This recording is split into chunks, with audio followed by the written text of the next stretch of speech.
toda a Escritura é inspirada por Deus e útil para o ensino, para a repreensão, para a correção, para a educação na justiça. Vamos ler novamente. Toda a Escritura é inspirada por Deus e útil para o ensino, para a repreensão, para a correção e para a educação na justiça. Feche os teus olhos, peça para o Senhor falar com você nesta noite. Fala para Deus que o seu coração está aberto para receber essa palavra. Senhor meu Deus, essa é a tua palavra. Fala conosco, meu Deus, de uma forma especial. Que cada um aqui, meu Deus, receba a palavra com alegria e seja, meu Deus, ministrado naquilo, meu Deus, que tanto tem, meu Deus, buscado do Senhor, tanto tem ansiado por Ti, Pai. Fala, meu Deus, a cada vida. Fala, meu Deus, com estes que estão aqui. Fala com as famílias, ó Pai, que de casa nos acompanham. Em nome de Jesus, que eu seja um instrumento nas Tuas mãos para falar daquilo que o Senhor quer falar à Tua igreja nesta noite, em nome de Jesus. Diga amém, igreja. Assente-se no seu lugar. Aleluia. O texto que nós lemos é simples e a base de tudo que nós vamos falar hoje. Toda a Escritura é inspirada por Deus.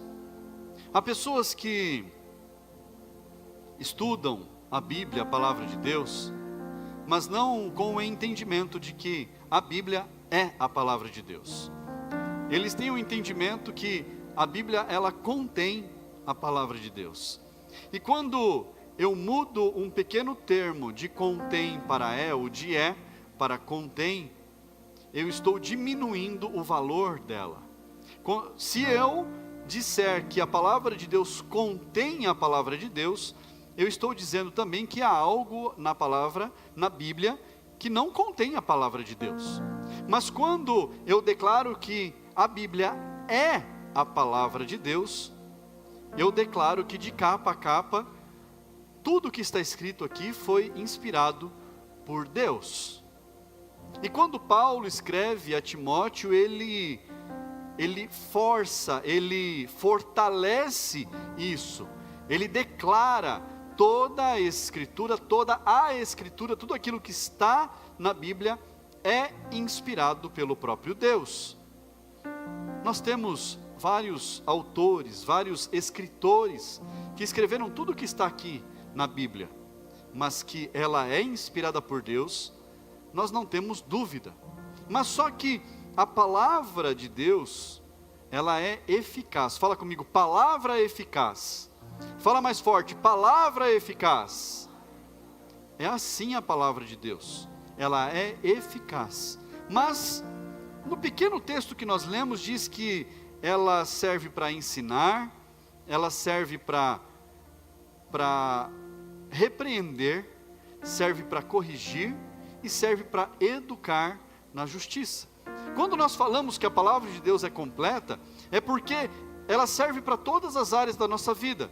Serve para o nosso relacionamento familiar, serve para nosso trabalho, serve para aquilo que a gente quer empreender, serve para o nosso comportamento no meio da sociedade, ela serve para nos dar as diretrizes de como nós devemos nos comportar, de como nós devemos agir.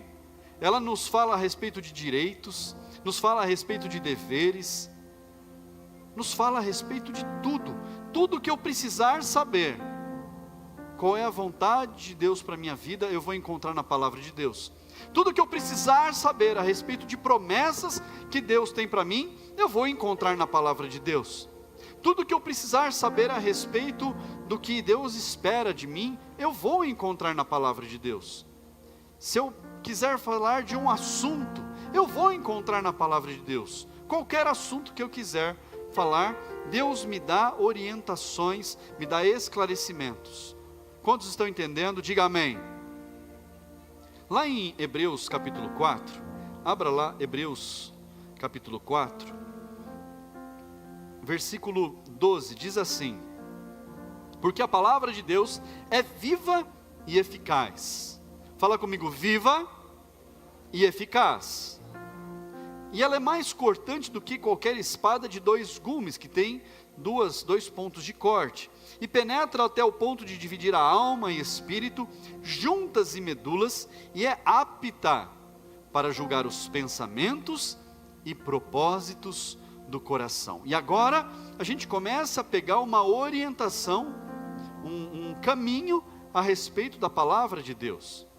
Ela é apta para julgar os pensamentos e aquilo que está no nosso coração, aquilo que o nosso coração quer fazer, aquilo que nós projetamos, aquilo que nós sonhamos.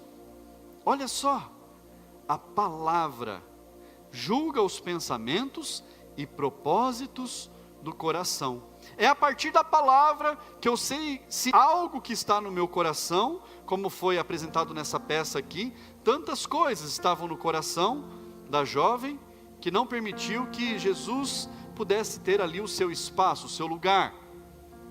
Mas a palavra de Deus, ela conduz a nossa vida.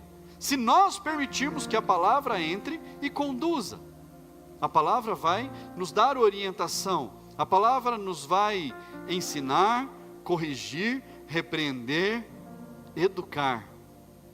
Educar, irmãos, não é a mesma coisa que ensinar. Ensinar é você passar conhecimento, mas educar é você colocar num caminho, é você dar orientações firmes a respeito de como tem que ser. Só que, para que eu possa entender a palavra, para que a palavra se torne viva e eficaz na minha vida, ela primeiro precisa entrar no meu coração. E se a própria palavra julga os pensamentos e pondera os projetos, os sonhos, aquilo que eu coloco como um propósito no meu coração, então a palavra ela vai me enfrentar, a palavra ela vai me corrigir, a palavra ela vai causar em mim um enfrentamento interno. Mas eu preciso primeiro ouvir a palavra, receber a palavra e então aceitar o enfrentamento. E é tão interessante, irmãos, que quando nós ouvimos a palavra de Deus, há tantas pessoas, irmãos, que buscam uma palavra suave, doce, que agrada ao nosso ser, que enche o nosso ego. Esses dias mesmo na internet, um pregador aí famoso falou uma baboseira tão grande. Ele fala com tanta eloquência, e ele falava que tudo aquilo que você vê, tudo aquilo que você tocar, se Deus permitiu você chegar perto, se Deus permitiu isso e aquilo, é porque Ele vai entregar na sua mão. Olha que palavra gostosa de ouvir, irmãos, mas uma grande mentira. Porque se nós pegarmos os exemplos bíblicos, um exemplo a gente pode pegar: Moisés, foi prometido uma terra para ele, um lugar que manava leite e mel, mas só que por causa de erros que ele cometeu no caminho, por causa de atitudes que ele tomou no meio do caminho, ele viu a terra, mas ele não pisou o pé nela. Nós precisamos, irmãos, abrir os nossos olhos, os nossos ouvidos, para compreender que as palavras doces, muitas vezes parecem ser de Deus, mas muitas vezes são um engodo, um engano de Satanás. Para a gente acreditar em promessas vãs, para a gente achar que aquelas palavras bonitinhas, aquelas frases prontas, aquelas coisas decoradas, são algo que Deus mandou para nós, irmãos. Mas só que o próprio Deus, Ele diz na sua palavra que a palavra dele serve para repreender, ensinar, corrigir, educar. Em nenhum momento, em nenhum lugar da palavra de Deus fala que a palavra é para afagar o nosso ego, que a palavra de Deus é para fazer cafuné em nós, que a palavra de Deus é para fazer a gente ficar todo risonho. É claro que a palavra de Deus traz alegria para a nossa vida, é claro que a palavra de Deus nos edifica, nos faz o bem, mas só que o bem da palavra de Deus vem através de enfrentamentos, irmãos, mudança de comportamento, porque quem não fala a respeito de mudança de comportamento, está querendo ficar afagando as pessoas. Irmãos, uma das coisas que Deus cobra da igreja é que a igreja ande na linha, que a igreja mude o seu comportamento. E quando eu falo igreja, somos todos nós. Nós precisamos sondar os nossos corações, olhar os propósitos dos nossos corações e aceitarmos o enfrentamento da palavra. E o embate da palavra não é para destruir ninguém. Quando a palavra nos enfrenta, quando a palavra de Deus vem sobre a nossa vida, é para que nós possamos ter vida, é para que nós possamos viver melhor, é para que nós possamos ter uma vida com Cristo, andando com Ele, debaixo da proteção, debaixo da bênção dEle. E aí sim nós podemos usufruir, desfrutar de todas as promessas que Ele tem na palavra dEle para as nossas vidas, as abundâncias, o cuidado, a cura, a libertação, a vida melhor. Tudo isso está na palavra, irmãos. Mas imagina se alguém fica só pregando a respeito de promessas, de bênçãos e bênçãos e bênçãos, e não dá o caminho para chegar lá. O caminho para chegar lá é com o enfrentamento. Mas o enfrentamento é interno, irmãos. É aqui que a guerra começa. É aqui dentro que a batalha começa. Não é eu brigar com o irmão, não é eu brigar com o chefe, não é eu brigar dentro de casa. Não, é eu brigar comigo mesmo. Eu me enfrentar. Só que se a própria palavra ela julga os pensamentos e os propósitos do meu coração, então eu sei que a palavra ela está me dando orientações para eu poder ter uma vida melhor. Todo mundo aqui é filho. Quem aqui um dia na vida não achou ruim uma orientação do pai, uma correção do pai? Todo mundo aqui.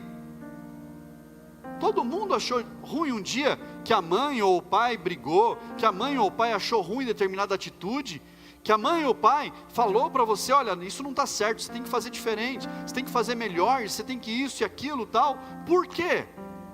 Era para matar a gente?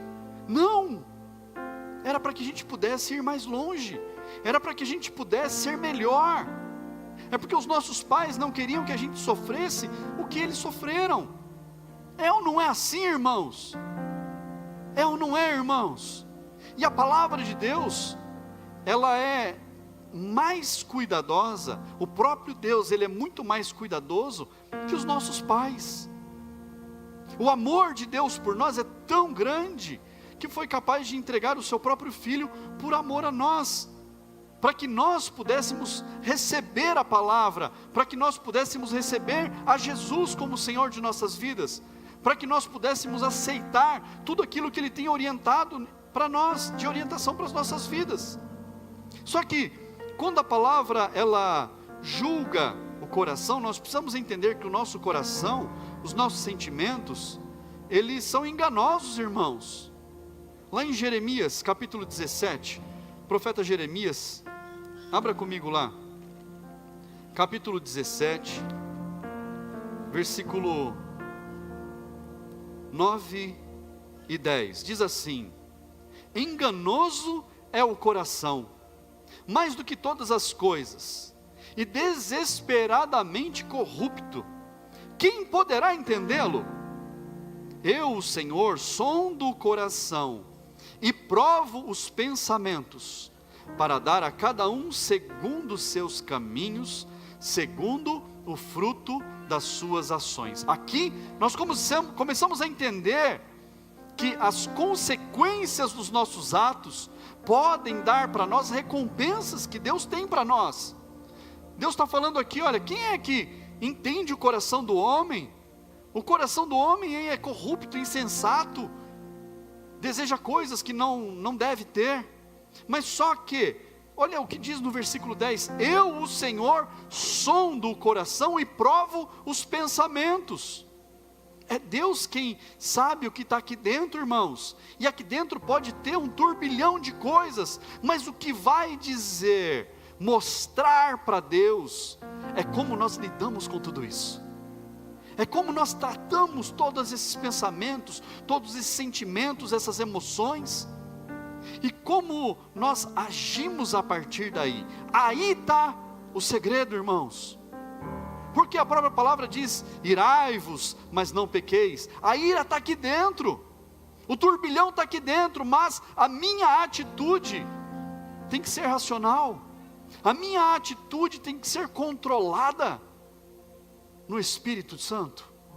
Então, quando ele fala aqui, olha, eu provo os pensamentos para dar a cada um segundo os seus caminhos, segundo o fruto das suas ações. É o que você fizer que vai trazer a recompensa de Deus. É o que você colocar de atitude na sua vida que vai fazer você receber as bênçãos que Deus tem reservado para aqueles que entendem o que precisa ser feito, compreendem da palavra de Deus o que precisa ser feito e colocam em prática. É assim, irmãos. Deus sonda, Deus sabe o que está passando aí dentro. Deus sabe as lutas que você tem aí no seu coração. Deus sabe os questionamentos que você tem. Mas Deus, Ele entende que isso faz parte do ser humano. Mas Ele também vai dando para nós, conforme nós vamos gerando fruto daquilo que nós tanto questionamos, que nós tanto temos perguntas para Deus. E é conosco mesmo, irmãos, com a gente. Você não tem dúvidas no seu coração? Não tem questionamentos todos os dias? Não tem enfrentamentos aí dentro todos os dias, irmãos? Todos os dias. Mas o que eu faço com isso é o que mostra para Deus o meu caráter, que mostra para Deus como é que eu estou andando. Então Ele recompensa segundo as nossas ações. Mas nós precisamos entender que hoje nós vivemos num tempo chamado o tempo da graça. A graça é o favor que nós não merecemos. Isso é o significado de graça, favor não merecido. Peraí, se eu não mereço, como que eu recebo? Porque não merece, mas foi dado. Não é assim? Quando às vezes a gente vai dar um presente para alguém, a pessoa fala assim, não precisava, mas você dá mesmo assim ou não dá? Dá ou não dá? Ou você leva de volta? Porque a pessoa fala, não precisava, mas você entrega. A pessoa não quer, não é que ela não quer, ela está sendo educada, fala, puxa vida, é mais importante a presença do que o presente. É assim ou não é? No fundo, o que a pessoa está dizendo é isso. Não precisava do presente, mas só de você estar aqui eu já estou feliz. Em outras palavras, é isso que está sendo dito. Mas, de qualquer forma, você faz o quê? Entrega o presente. Então, a graça é isso, é o favor que nós não merecemos. Aquilo que Deus nos dá, que nós não temos merecimento para receber. Mas Deus deixou para nós as boas novas. Fala comigo, boas novas. As boas novas são o Evangelho.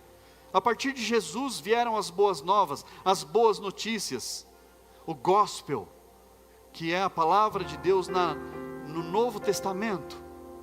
Deus deixou as boas novas e o Evangelho, ele tem duas exigências para a nossa vida. Fala comigo, duas exigências. Duas exigências, quais são elas? Arrependimento, é a primeira. Primeira exigência, eu me arrepender dos meus pecados. É eu me arrepender do que eu fazia. Eu me arrepender de atitudes impensadas. Eu me arrepender de fazer coisas que eu não deveria ter feito. Eu me arrepender de atitudes que eu tomei que não deveria ter acontecido na minha vida. E o arrependimento não é voltar atrás, é simplesmente você dizer a partir de agora, nova atitude. A partir de agora, mudança de vida. A partir de agora, eu vou tomar novas decisões. Está entendendo? Diga amém. Primeira exigência do Evangelho, arrependimento. Fala comigo, arrependimento. Segunda exigência, fé. Eu preciso ter fé. Eu preciso crer em Jesus, eu preciso acreditar na palavra de Deus, eu preciso crer que Ele é o meu Salvador, eu preciso declarar isso. Então eu preciso me arrepender de tudo que eu fazia de errado, e eu preciso declarar a minha fé. Abra lá, 1 João, lá no finalzinho da Bíblia, 1 João, capítulo 1, versículo 9, 1 João, capítulo 1, versículo 9, diz assim: se confessarmos os nossos pecados, Ele é fiel e justo para nos perdoar os pecados e nos purificar de toda injustiça. Se nós confessarmos, o que é confessar? É falar para Deus: Deus, eu errei. Deus, eu pequei. E o que é pecado? É aquilo que afasta você da presença de Deus. É aquilo que distancia das promessas de Deus. É aquilo que te distancia de estar próximo ao Senhor. Então você precisa confessar. Confessar para Ele, é claro. Falar: Deus, eu errei. Deus, eu tenho errado. E às vezes as pessoas acham que o pecado é aquilo que tem os nomes estranhos. O pecado é tudo que te afasta de Deus. Então confesse. Confesse ao Senhor, fala: Senhor, eu errei, mas eu não quero mais errar nisso. Eu quero mudar o meu comportamento a partir de agora. Eu não vou mais errar nisso. Errei, está errado e não se erra mais. Vida que segue, vida para frente. Jesus nos deu nova vida, irmãos. E nós precisamos usufruir dessa nova vida.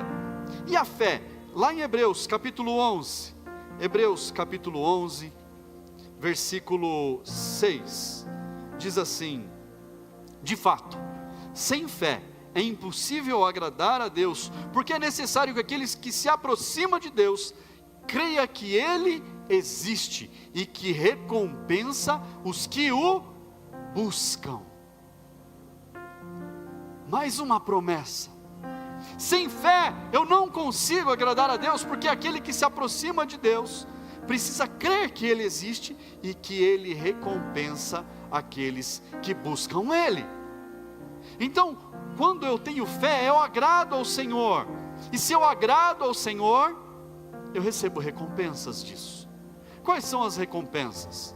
Parece um interesse, mas não é, irmãos, porque ninguém que se aproxima de Deus se aproxima com interesse. Ah, pastor, mas determinada pessoa veio para Jesus até a igreja porque precisava receber uma cura, uma libertação, e estava buscando isso ou aquilo.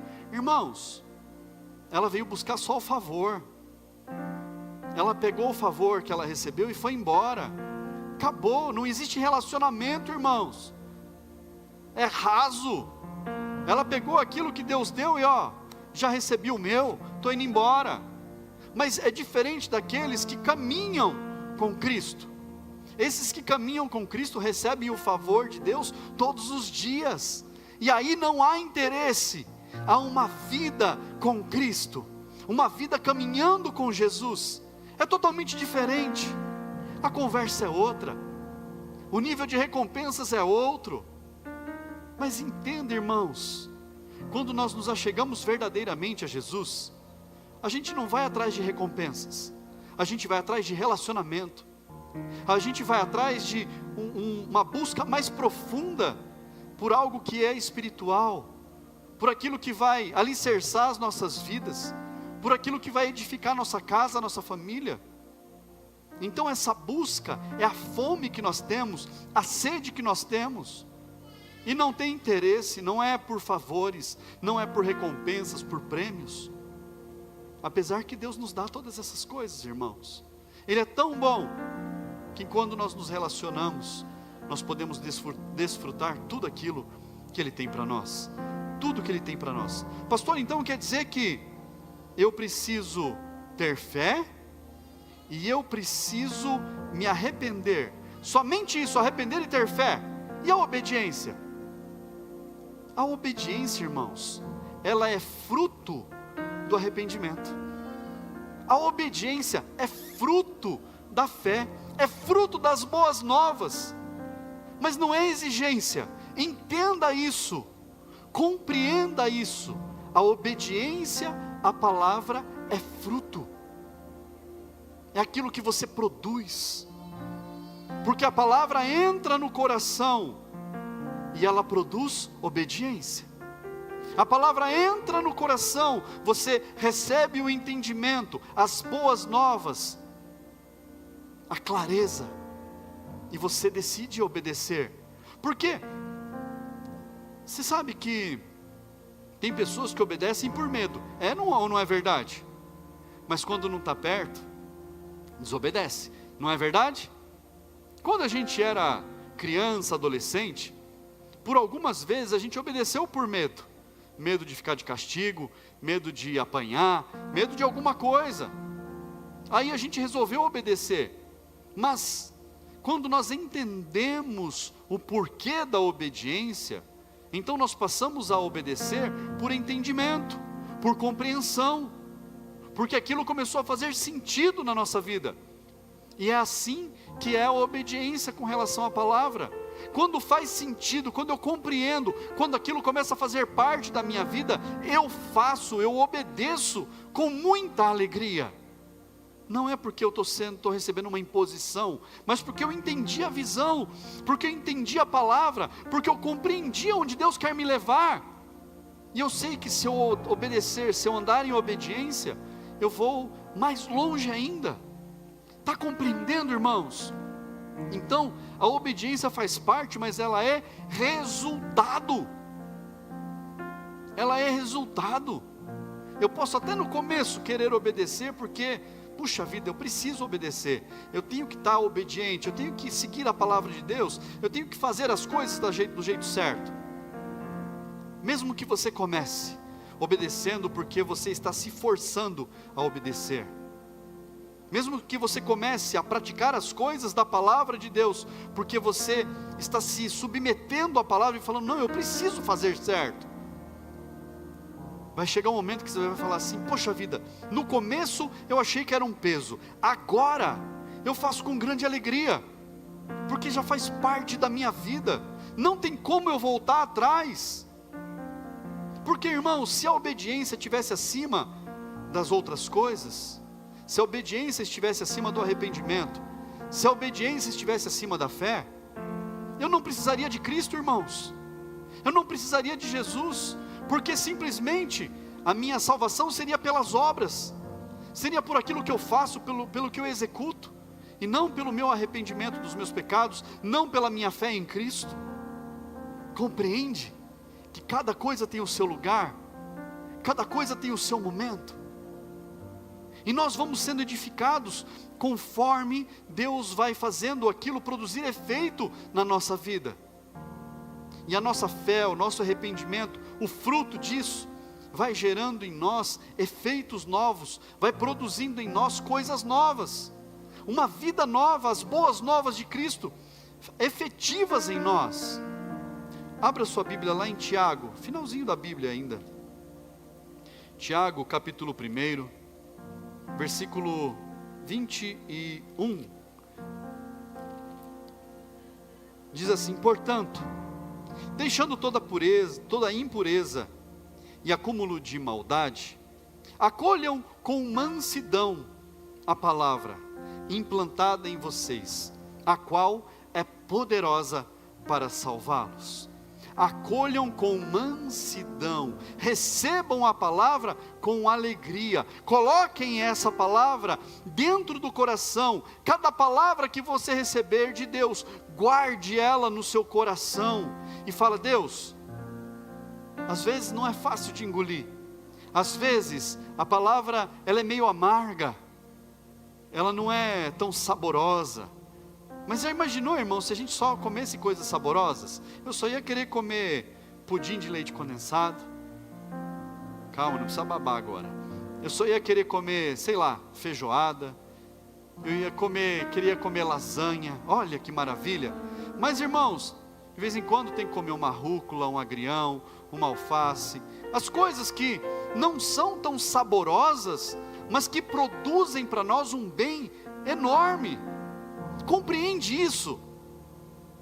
Compreende? A gente come, e olha que interessante, a gente vai se acostumando ao longo do tempo, e quando não tem uma folhinha para pôr no prato, a gente sente falta, fala, mas aquela folha é saborosa? Não, às vezes não tem gosto de nada, irmãos, mas a gente come por quê? Porque faz bem, não é assim? Então, quando nós colocamos a palavra de Deus no coração, por mais que não pareça um pudim, por mais que não pareça uma lasanha, a gente precisa consumir, a gente precisa comer da palavra de Deus, colocar ela no coração, deixar ela agir na nossa vida, e começar a colocar em prática tudo aquilo que a gente aprende. fazer tudo aquilo que a palavra de Deus está nos ensinando, está nos instruindo, corrigindo, repreendendo muitas vezes. Porque, irmãos, nenhuma repreensão é saborosa, nenhuma correção é agradável, mas só que tudo isso é para o nosso bem, é para a gente crescer. Irmãos, nós estamos no ano do crescimento, já estamos quase encerrando o segundo mês do ano, irmãos. E o que tem sido prometido é que este ano serão 5 anos de crescimento em apenas um. Receba isso na sua vida, 5 anos de crescimento em apenas um, em nome de Jesus. Mas para isso, precisa mudar o comportamento, para isso, precisa de novas atitudes, para isso, eu preciso me arrepender, para isso eu preciso exercitar a minha fé, para isso eu preciso obedecer a palavra, eu preciso andar mais perto de Cristo, eu preciso estar com Ele. Abra sua Bíblia, 2 Timóteo, capítulo 3, nós começamos lendo 2 Timóteo 3, 16, agora você vai ler 2 Timóteo 3, 17, que diz assim: a fim de que o servo de Deus seja perfeito e perfeitamente habilitado para toda boa obra. A fim de que o servo de Deus seja perfeito. O que é perfeito? É completo, é finalizado e perfeitamente habilitado para tudo aquilo que será colocado nas suas mãos. Então a palavra de Deus, ela serve para nos corrigir, para nos ensinar, para nos redarguir. Como é que está na sua Bíblia aí? Tem alguns termos que são usados para educar na justiça. A fim de quê? Qual é o resultado disso? Qual é o resultado da palavra entrar no meu coração e produzir efeito? É eu ser habilitado para tudo aquilo que Deus vai confiar na minha mão. É você estar habilitado, habilitada para tudo aquilo que Deus vai confiar nas suas mãos. E não será pouca coisa. Deus vai confiar em suas mãos coisas tremendas. Deus vai colocar nas suas mãos coisas grandes. Deus vai confiar a você trabalhos importantes. Deixa a palavra entrar. Deixa a palavra entrar, deixa ela produzir efeito. Você vai ver o quanto você vai crescer.